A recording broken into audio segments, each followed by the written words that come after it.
There are many who are very battle weary right now in this, the last hour of human history as we know it. And that's why it is that when you talk about the rapture of the church, it should have the effect of settling your heart and encouraging you. That's what Jesus did.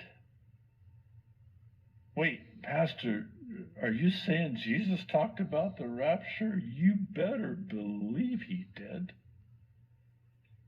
When did he talk about the rapture? John's Gospel, chapter 14, verses 1 through 4.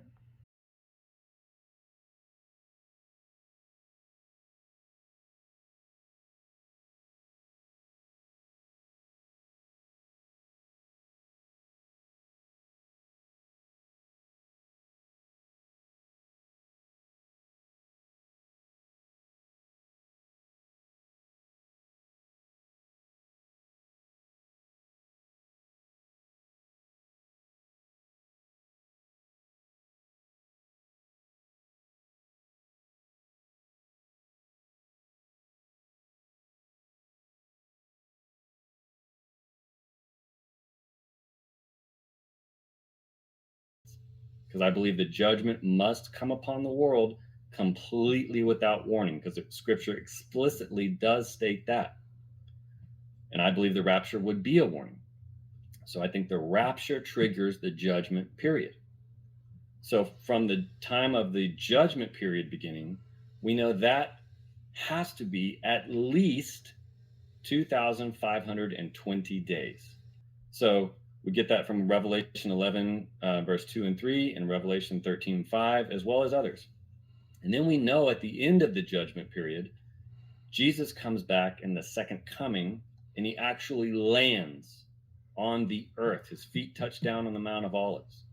Very different from the rapture, when he does not come all the way down to the earth. Rather, he calls us up to meet him in the clouds and takes us to the Father's house, as he promised he would in John chapter 14.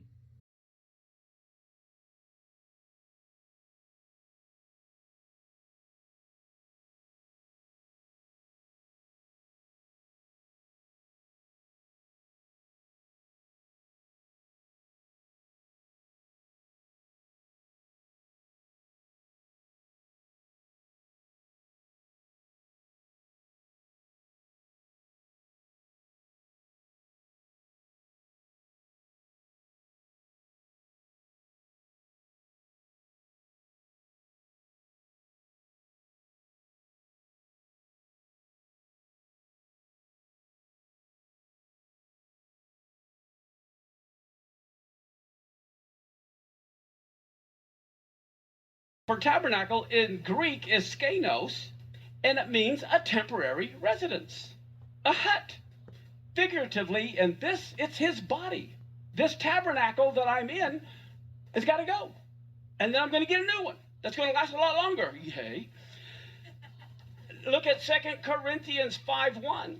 We know that if our earthly house of this tabernacle were dissolved, we have a building of God, a house not made with hands, eternal in the heavens. The whole concept of the Feast of Tabernacles, the main thing is everything's temporary. How many of us know that? We've all had family members who've died, pets that died. I don't care what it is. Everything is temporary. God created this for us to know we are in a temporary pattern right now, but that which is permanent is coming, and I believe very soon. Now, here we go. Here's the earth and the sun. And guess what happened at the very first Feast of Tabernacles? When was the very first Feast of Tabernacles? In Genesis, at creation, God tabernacled with Adam and Eve. One of the things I want to point out here, horrible Greek thinking by much of the church, they don't understand prophecy. They look at it as a Greek checklist. Oh, done, won't happen again. That's wrong. That's crazy.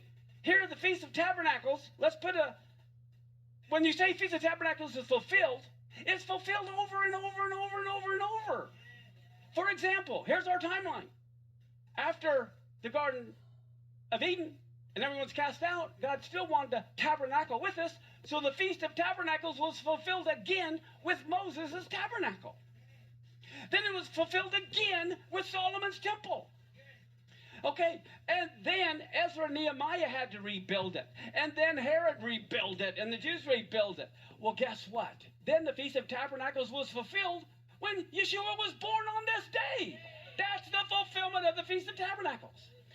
Then, when he was about, during his ministry, those 3.5 years, it was fulfilled again in John chapter 7 at the Feast of Tabernacles. And guess what? During the Ezekiel temple millennial reign, it'll be fulfilled again.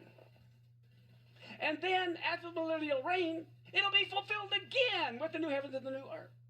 And so this is the problem with all millennialists. They think it happened once and never happened again. Wrong. Because it's happened before, it will happen again. It's going to be with a different perspective. Just like if you look at your house on earth and then you look at your house from a plane, okay, you're going over your house, but it's a different perspective. All the feasts have multiple fulfillments over and over. That's why we need to be on God's calendar. So we want to see, okay, will this year be another fulfillment?